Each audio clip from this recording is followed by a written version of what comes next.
in the party. Kaseng United Democratic Party kala penpau ba ke Kershan ya ke nongrem jong kaseng VPP banyakun Pyrshah ya ke jeng pendonkam ya ke board jong ke Pisa ha ke board election. General Secretary kaseng UDP uba Jemino Mautho ula banjur lo ke jeng donkam banrat dengkong ya ke ni ke jeng melian besniu ha ke ba ula ong ba ke penduk mensiem ki kertong ki betebet bandrung sya ke jeli ki kamsany hima sima tanah ke dau jong ke Pisa. Agawai pat keliang Menteri Kesorokar uba Kermen Shela ula ong bakadau jong ka Jingieng kaseng UDP hagi katu katni ki jaka kadai na kadau baki MDC kim don ka jingedai ka bejan bat ki pat ba.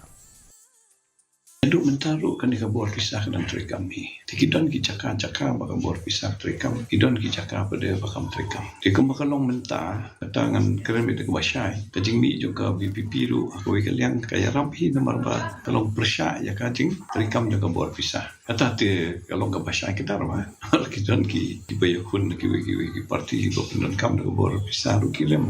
Andre kani ka bor pisah kadang trekam ni tu ipi gi babon ki jaka ke kadi kani ke bangi hamban penduk ni hamban penduk nomor ba adin habut la syai buat ki brio ki badon ke jing temu ke ba biang jing temu ba manwan chakmat ke nomor chu nomor ba mendon pisah makin ong ba wayang election da mendon pisah tu mendon jing. There are times that maybe few of our MDCs didn't get that connection, direct connection to public. That miscommunication, misconnection, give them a chance to speak. So I don't blame the public also. We respect and we accept it. But it's just that this give us a lesson to learn that direct connection with public is very important. Should not lose that connection.